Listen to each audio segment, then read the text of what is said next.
And the mission ended up going for basically 2 days as we went in the first time up a fair-sized river that could have been 50 yards wide or so. So it's not a creek, it's a real river. Going off the big rivers, we're going up that river, we're playing this role. And as we went up, a B-40 rocket was fired at one of the monitors. And it's the only time that it wasn't my monitor.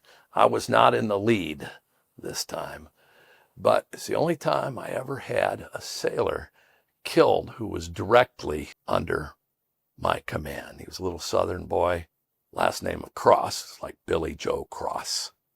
And he was in the well deck where the 81 millimeter mortar was.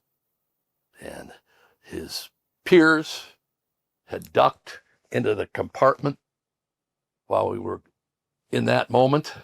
And the rocket came in and just fell into this well deck. And he was killed instantly. And first shot, no defense against that. So, of course, now you have a huge line of armored troop carriers returning fire into this ambush. And they're shooting at us more rockets, more machine guns being fired at us. So we're returning this tremendous amount of firepower. Anyhow, so we really lighten the boats a little bit. And finally, our division commander says, ceasefire. And I have this, as fate would have it, it's the only time I ever did it. I had a little tape recorder. And when the shooting started, it's running on batteries, I pushed play. You can hear the ceasefire.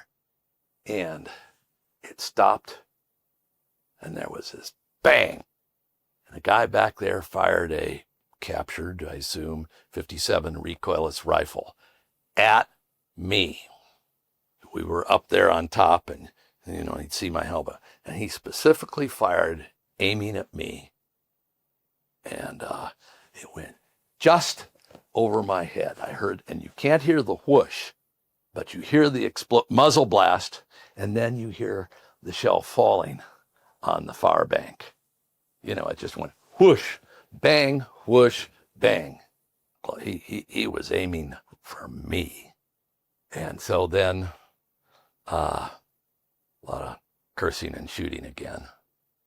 So we went on, but there were 3 times in Vietnam when I probably should have been dead. That's probably one of them.